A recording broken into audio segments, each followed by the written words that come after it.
All right, welcome to another episode of Philadelphia Eagles Talk with Geoff and Matt. Welcome back to all of our listeners and watchers.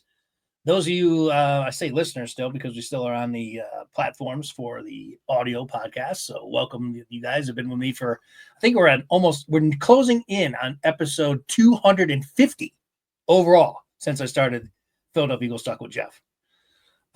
So, we have a pretty loyal listenership over there, and I'm trying to bring them over to YouTube. YouTube, we probably, I don't know. I haven't really seen how many we've done, but we started YouTube before the season started this year. So we're probably, 30, 40 episodes in on YouTube as well. So slowly the subscribers are creaking up. So if you're watching, make sure you like and subscribe. Say hello. Shout out to Corey. Got your feedback. We'll make sure when I wrap things up, we wrap it. All right. So thanks for the feedback. Matt, welcome back. We got a lot to talk about because, again, even though a week's gone by, actually a week and a day, we usually do Wednesday. Apologize, had some conflicts with schedule, so we're doing it tonight. But more breaking news, one news story that we kind of were anticipating, but some other things that we didn't anticipate, some free agent signings to kind of boost the depth. How's it going, Matt? Welcome, as always. It's going good. Another week of busy football chat. As you're going over the stats for the show and like the listeners and moving over the audience from the podcast, the Audible podcast to, YouTube, I was just thinking, I'm like, well, we are a knowledge-based show, so we're accurate in what we're pitching.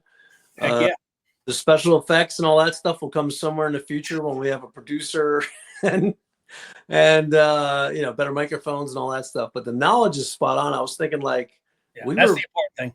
We were pretty much, if anyone goes back and listens to our predictions and the shows at the beginning of the season and see what we actually did call out, we landed on some pretty interesting details that ended up being true based on our assessments. What's funny is I remember one of the last shows when we were talking about the free agents leaving, I had mentioned Dexter Jackson and his career with the Buccaneers.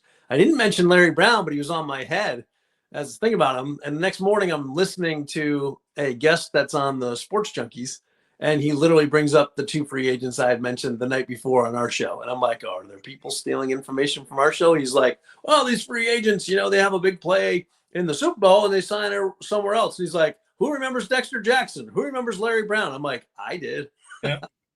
So the knowledge base is there. Maybe fans are buying into what we're selling, but we're selling pretty acute analysis, I would say. So glad to be here for another show. 250.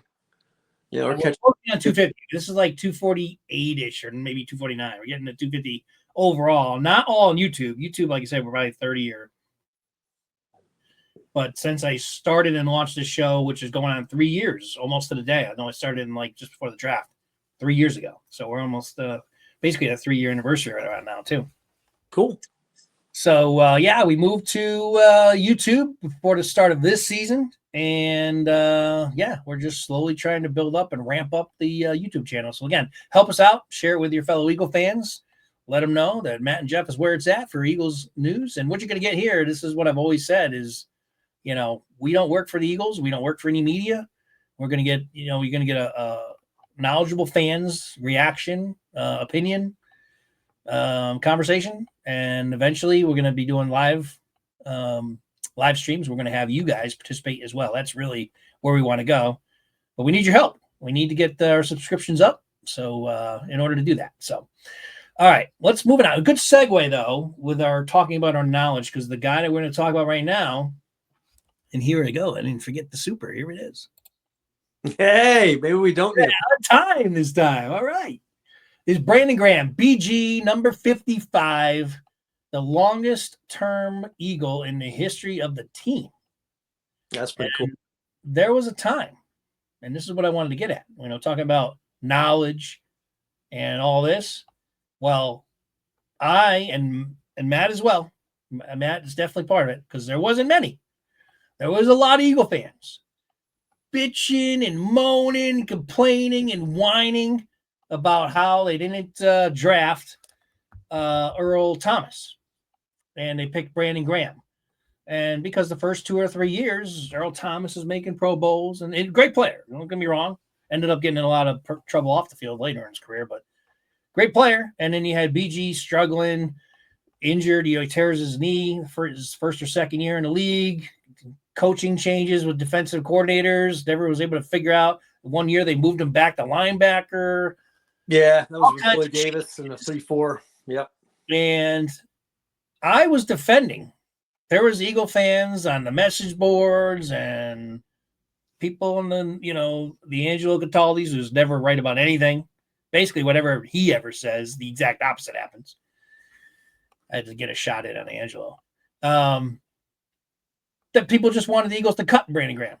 And not me. I have had Brandon Graham's back since day one. I saw the ability in the limited time that we did see him play. Never wanted the Eagles to cut him. I don't want to speak for Matt. I thought you were on the same page with me, Matt. I don't know if I'm wrong. Give me your opinion. But I can definitively say, and there's nothing to prove it because I wasn't doing podcasts back then. We're talking back in 2010 now. You're going to have to trust them. You're going to have to trust my word that I 100% always had BG's back. And to see him fight to keep his job, be as resilient as he was, and go through those tough times early on in his career to finish where he was. And that's why it's just amazing that this guy that a lot of Eagle fans wanted to cut, there was rumors that the Eagles were going to cut him. It wasn't just Eagle fans saying that. He was on the chopping block 1 year. There was another year during free agency where he almost signed with the Giants. So there's a couple of times where he was going to be, exit stage left a couple times in his career with Eagles. I always backed Brandon Graham, and now we're to the point where the guy has been with Eagles, played the most games for the Eagles organization. He's an Eagles Hall of Famer. He's not going to be an NFL Hall of Famer. The stats are not that good, but just a great all-time Philadelphia Eagle, and then just a great person. That's the other thing about Brandon Graham. True leader, intense. There's no better shit talker. I can't remember. Maybe Andre Waters, but he was never mic'd up. But Andre Waters was always yapping back in the day. I would love to see both Andre Waters and Brandon Graham. Waters was nasty though. BG, it's almost like BG was a PG rated trash talker. Like you never hear him cursing anybody out. He just nonstop with that high pitched, yeah, boy, we coming. We're gonna be on you all day. And that you can watch him for hours of just watching him taunt these other players and stuff. I love the one where he's not paying attention to Fletch, and Fletch has got to hit him. Yeah, he's like, hey, hey, like, focus up, man. And it's like, it's all right. Yeah, he's intense. He brings it all the time. One of those few players that like Rocky got stronger as the rounds went on, right? Like every year that he was still an effective pass rusher this last year after 15 seasons? 15 seasons, and he's still able to pressure and make big plays. If he didn't get hurt this season. Great the first half of this season when he was in.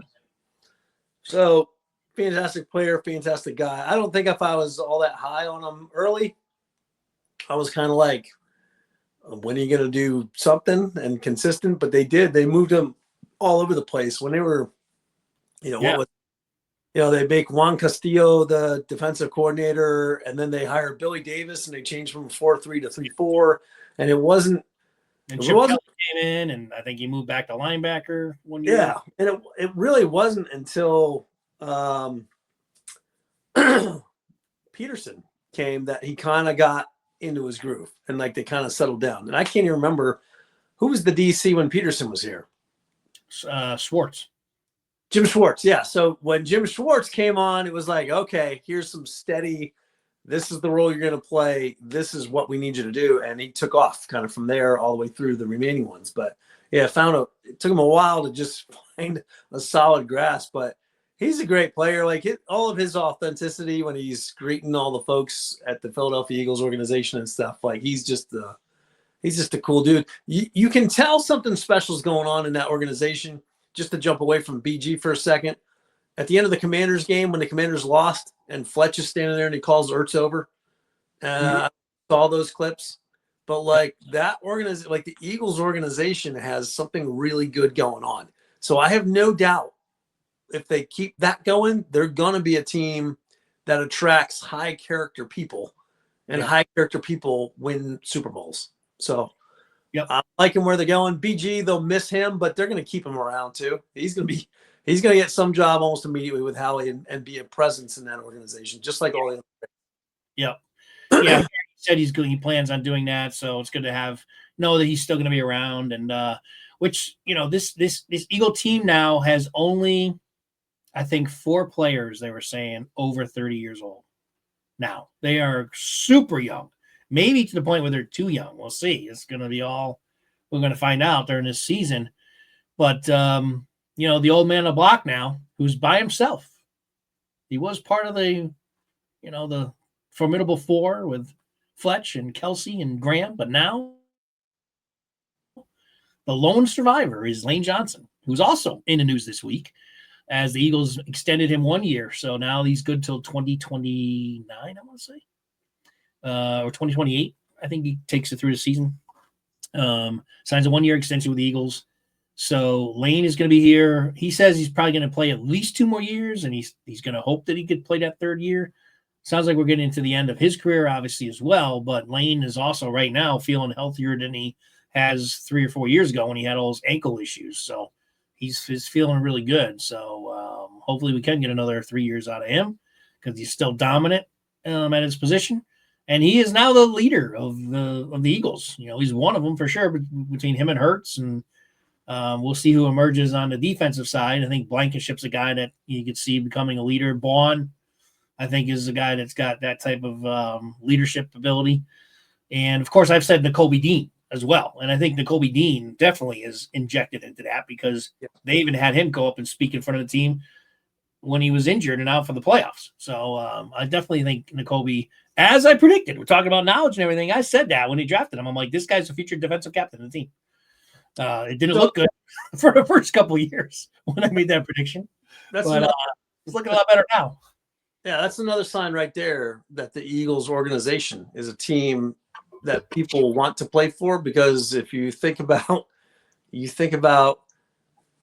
Jason Kelsey, entire career as an Eagle, Fletcher Cox, entire career as an Eagle, Brandon Graham, entire career as an Eagle, Lane Johnson, these are all pro guys that could have signed millions of dollar contracts anywhere else in the league. And if the Eagles were able to keep them for their entire careers, I would venture to guess that there is no other team currently in NFL that would have had 4 guys at that caliber play their career out in the post 2010 era of football. There's nobody even close. I would imagine I can't even name a team. I can't even name a team that has had a guy retire on their team who's had the legacy not only once but 4 times as the Eagles have. So that's smart business management by Howie. That's an organization that's run well, that makes people want to resign, because those guys went through some ups and downs, right? Up with Doug Peterson, up with Nick Sirianni, but down in the all-time lows with a couple of the like near the end of the Chip Kelly seasons.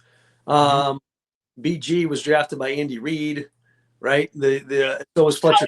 It was Howie Roseman's first draft pick. Yeah, and Kelsey, all those were Reid draft picks, and Lane Johnson was a Chip Kelly draft pick, right? So those are a long time ago. Like those, they went through the whole roller coaster. Could have easily signed elsewhere with teams that were more desperate and making a Super Bowl push when we weren't. And yet how they were able to keep all those guys. So that's really impressive. Like really impressive. If by the way, that draft that Lane Johnson was drafted in, if you look at like the top 20 picks, they're like almost all busts. And that year's draft, it was like Lane Johnson and like nobody else. No, and there was like 3 offensive linemen rated higher than Lane Johnson. That was the one where the guy that got drafted by the Chiefs. One of them, the Chief guy. Yep, that's one. Fisher. Yep. Not even close to the first. Like it didn't even really, regardless of position.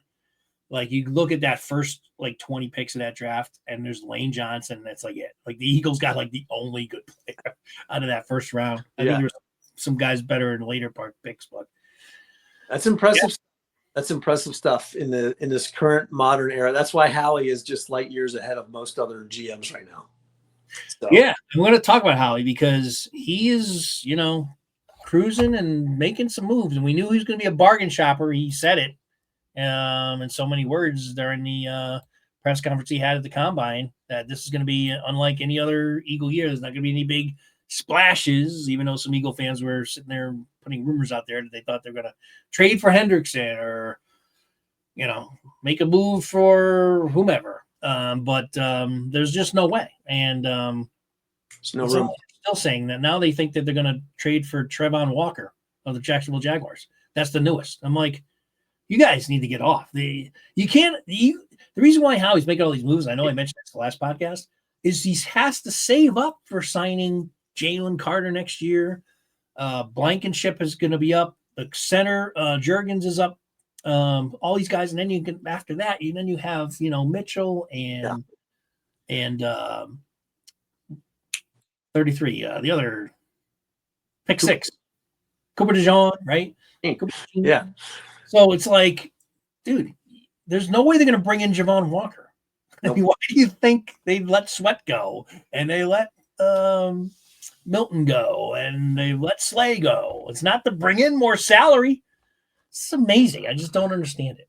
In fact, one thing I want to touch on, and I think it's very indicative of what the Eagles are going to do now. I don't think there's any way that the Eagles are going to have Goddard this season, which is interesting because this is not a salary that they necessarily have to cut this year because he is on his last year and there's no guaranteed money left on his contract.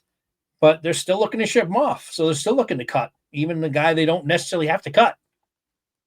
Because the Eagles have gone out and signed 2 tight ends in free agency, Harrison Bryant and Kylan Granson.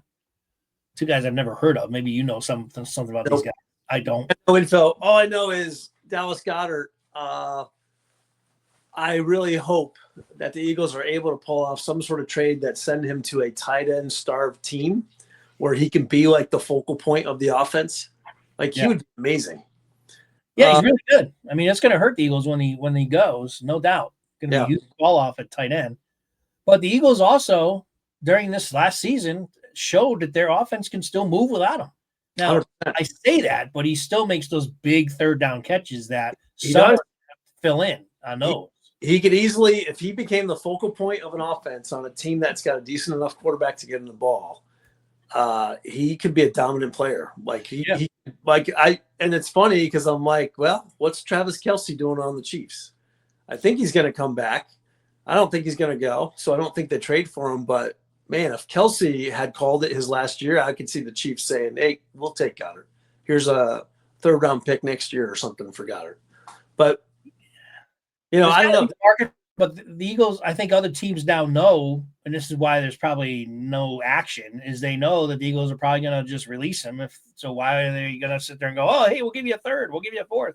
I think they, news gets around the league pretty quick that, hey, the Eagles are looking to move him and are probably going to release him. So they're just going to hold out, and maybe one of them, just to guarantee they get him through waivers, will say, hey, we'll give you a 6 or something like that. That's probably what's going to happen. And like you said, you thought it might happen on draft day. Probably is going to happen on draft day. They'll probably get a 6th round pick next year, a 5th round pick or something.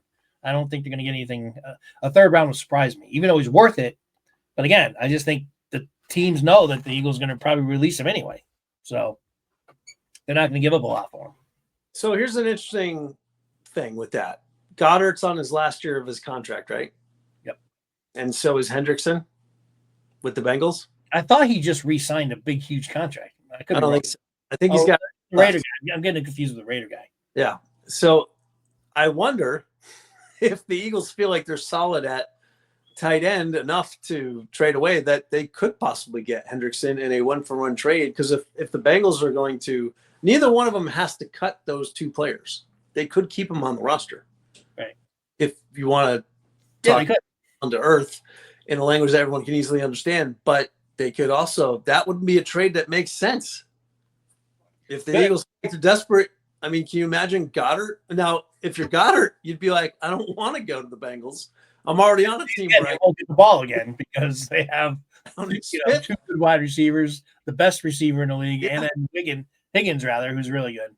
Yeah, and at the same time, the Bengals might be looking at him and they're like, well, let's get that guy. That guy's used to playing with 2 stud receivers, so he'll fit right in on this Bengals offense. So, and he can help block. Yeah, it's just intriguing there. That one's intriguing. Let's see what happens. But I don't know. I don't think they necessarily have to move Goddard. It could be smokescreen.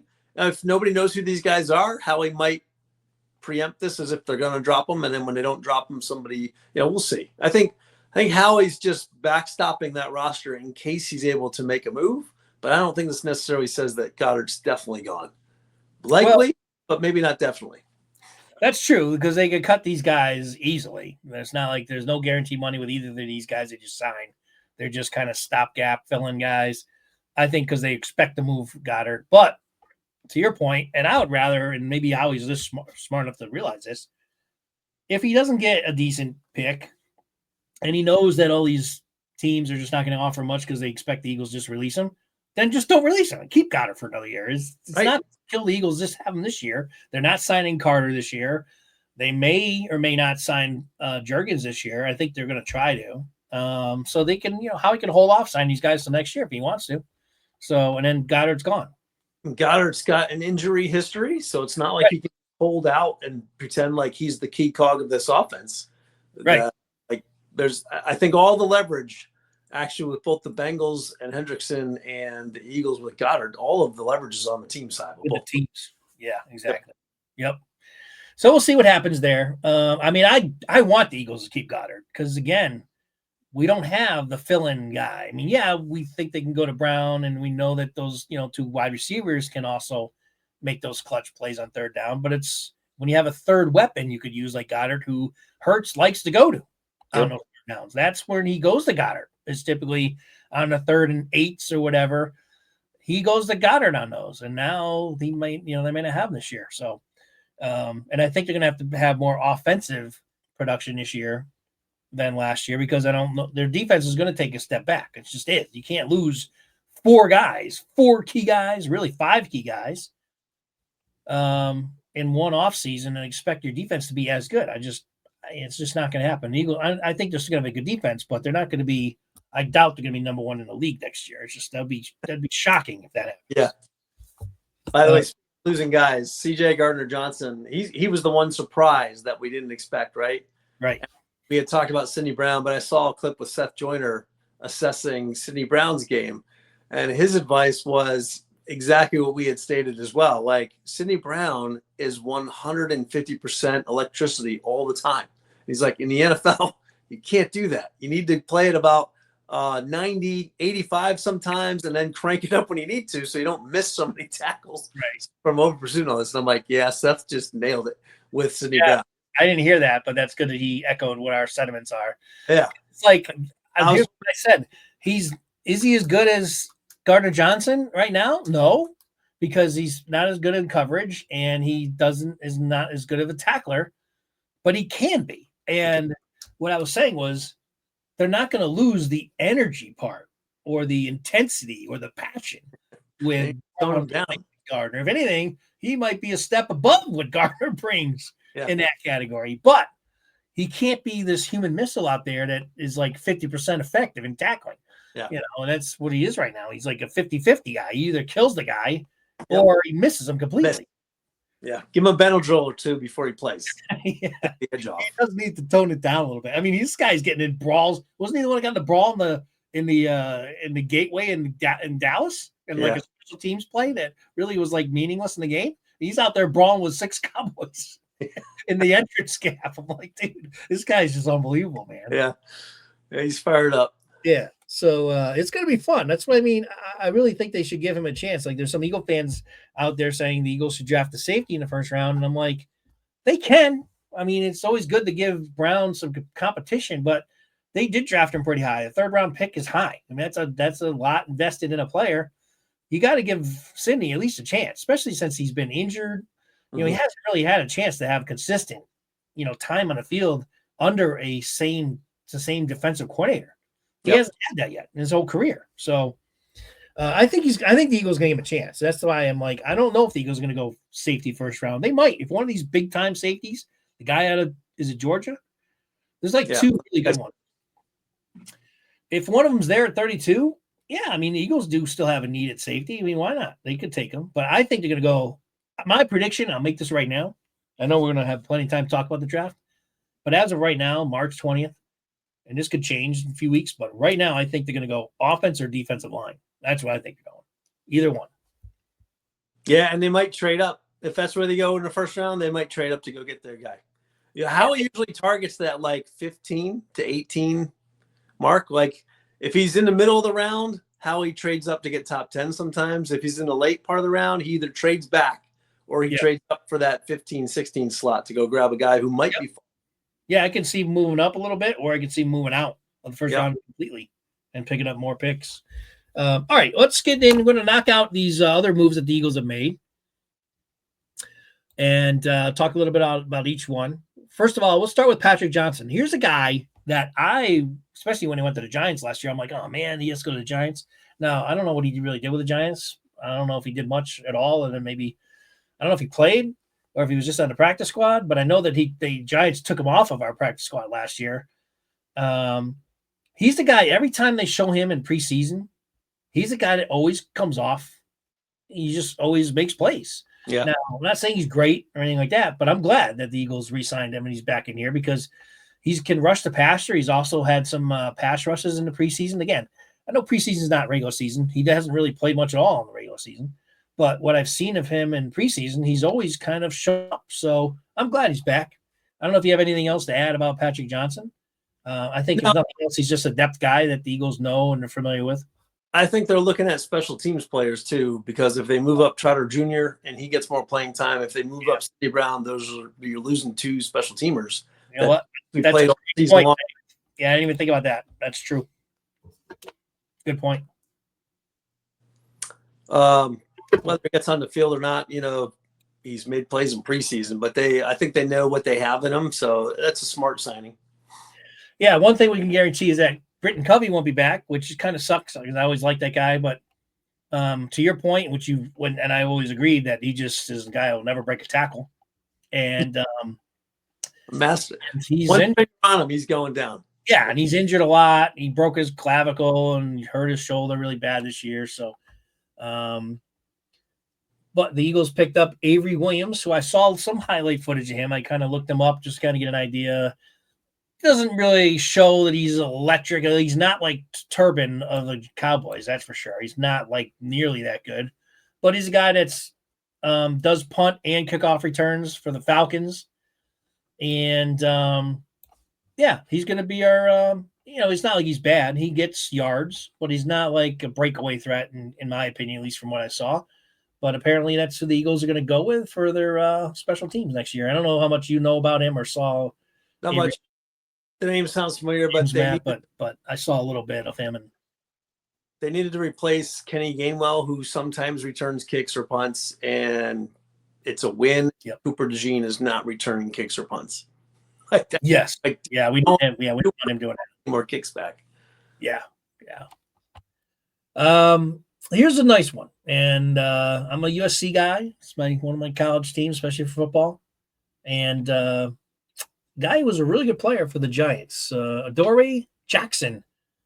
Yeah, I think this is a sneaky move by Howie. They got him, signed him pretty cheap, and they need some veteran leadership back there because as good as Cooper is and Mitchell is, there's a lot of youth in that secondary, especially if who's the other cornerback? I always forget his name. Once he starts playing, I won't forget it. 22. Kelee Ringo. Kelee Ringo. Thank you. Milton Mo. Kylie. Where's our producer? Yes. Ringo. Another young guy. So if he was starting. So it's good to have a veteran back there, and hopefully he can still play. I don't know how well he played last year, but USC guy was one of the top paid corners in the league with the Giants for a while and always played pretty well. For them, so I think it's a good move to bring in a vet like him. Yeah, I think he was. I'm not sure if he was a first or second round draft pick, but he was up there. I want to say he was a high pick, yeah. And he's got veteran experience, but he's not too old. He's like mid-20s, right? Late 20s, 26. I'll look him up. I'll keep talking. I'll get some more information. Yeah, so. I know he came out of college, how he touted, and he wasn't like a train wreck. He's been beat a couple times. I know that by some of the good receivers, but get him in a system and get him some coaching. And I just think the Eagles like the DBs that they can kind of interchange.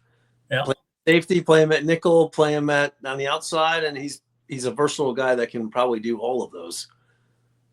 And who knows what they're going to do with Maddox, right? They haven't signed Maddox. Yeah, no, he's still a free agent as far as I know. So they might get Maddox back on the cheap, but maybe Adoree is Maddox's replacement. Like he literally might be that cornerback that's going to play the slot so that Cooper moves out to the outside. Yeah. So he was a first overall draft pick. Not first overall, but I mean, he was a first round draft pick. I just said not first overall. 18th pick overall in the 2017 draft. So he is 29. 29. Okay. A little older than I had him pegged, but yeah, we'll see. Plenty of veteran experience. Yeah, I think it's a good move. I like it. Slot corner position. Right. All right. Let me get back to the page here. So the other one, did we talk about Uche last week on the podcast with the former chief? Did we talk about him at all? I know we talked about Dylan, but did we talk about Uche?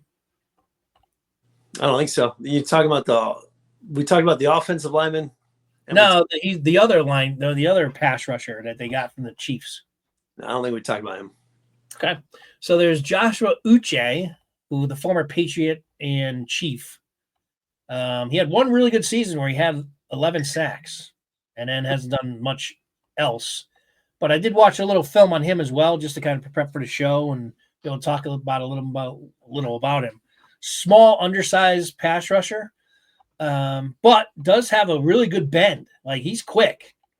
So I think he's only going to be like a third down specialist and depth guy. I definitely don't see him, like replacing Sweat or challenging, Nolan Smith. But I think he's a guy that if they, need to give one of those guys a blow on third down, he can come in there and provide a pass rush. It's also a guy that they can cut before the season starts. That's kind of where I see him. I mean, he definitely has the ability. Like the bend was probably the most impressive thing. Like you remember how they always talk about Derek Barnett's bend when they drafted him, how he had this great bend. This guy actually has a legit bend, and way more than Barnett had. So that's all I really have to say about him. Doesn't sound like you know much about that guy. No, he sounds like a Bryce Huff clone, only he does actually produce some things sometime. Well, we don't know that yet, but at least he has in his career. But so did Huff before he got here, too. So, like I said, it wouldn't surprise me if he's a guy that actually they can plug in and give him some third down pass rushes on occasion, or if he's a complete, training camp cut, It wouldn't surprise me at that either, especially since they just brought in the guy I really want to talk about, and that is Aziz. Is that his? Aziz. Ojulari. Am I pronouncing it right? Ojulari? Yep. I need my own the source. He's Ojulari. Jahari. That's a guy that I do know more about because I remember seeing him play, not only with the Giants, but against the Eagles. And he is, I think, got a chance. I won't say that a good chance. I'll just right now say that he's a chance, but he's a guy that I could see in camp pushing maybe Hunt and Nolan Smith for some time, or at least for some just during the game when they bring some people in. What is the term I'm trying to think of? Bring people in, take them out. Pinch hitter, bench. Pinch hitters, football, not baseball. What's the word they always use when they want to revolve? Not no revolve. Player. I don't know what you're thinking of. I don't know what I'm thinking either. I mean, what the hell? I can't think of the word. Platoon. Oh, again, you're using baseball terms. When they rotate, knew it would come to me. Okay.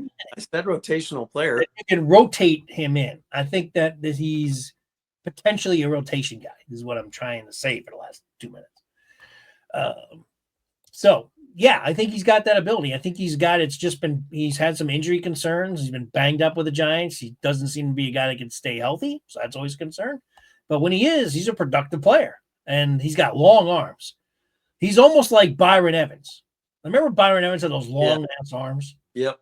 Those are Eagle fans that don't go back as far. You probably don't remember who we're talking about, but Byron Evans had these long arms, and he kind of has like the Byron Evans type physique, except he's a little bulkier because Byron was a true linebacker, but he's got long arms like that, and so I like it. I love that move. Actually, that's probably the biggest move. They got him for $4 million, which tells you a lot too. Get him that cheap. Obviously, there's either major injury concerns with him, or he certainly wasn't on a lot of teams' radar. Because to me, a guy that's had that much production in that short amount of time, I know he's been banged up and injured, but he is a guy that definitely has shown he can get to the quarterback. So anyway, never afraid. I'll let you talk about him now, and I'll shut up. I just have one thing to say. The Eagles are never afraid of taking an injury risk player. Right. Never. They take shots at them all the time. Yeah. Sometimes they don't pay off, like Sidney Jones, the cornerback from years ago. Other guys have not panned out, but Isaiah Rodgers, who was a gambling guy that sat out. But they don't mind trying to give those injured players that they think have potential. Yeah. They soak them up. They know that's a deal, right? Bargain. Like Howie's always bargain. This guy has shown that he can play in the NFL. So it's not like those other ones you just mentioned. That was prior to them even being able to show that he could play in the NFL. They were more college injury risks. But yeah, except for Rodgers. Rodgers did play with the Colts for a little bit, but I think Vic Fangio has lots of ideas for him on this defense. Yeah, I like the move. Though I think Adore, ironically, they're both former Giants, but I like those two Giant players that they brought in. Yeah. I think that was good, smart moves by Howie. So we'll see. I mean, again, if they don't work out, these are easy guys to release. It's not they're not paying them a ton of money. The one that's making the most is actually Ozahari. Ozajari. I'm trying to remember. But you know what you need banners for? You need banners for your banners saying how to pronounce his name on the bottom. Yeah, you should have your phonetic spelling of their players' names. And see how many comments we get on what? Ozahari Jari. Well, you know what? If he makes the team, I'll definitely get it at some point. But right now, I'll just call him AO. Okay, AO. I like it. Keep it cheap. All right. We talked about pretty much everything I wanted to knock out. Is anything you want to mention before we check out? Nope.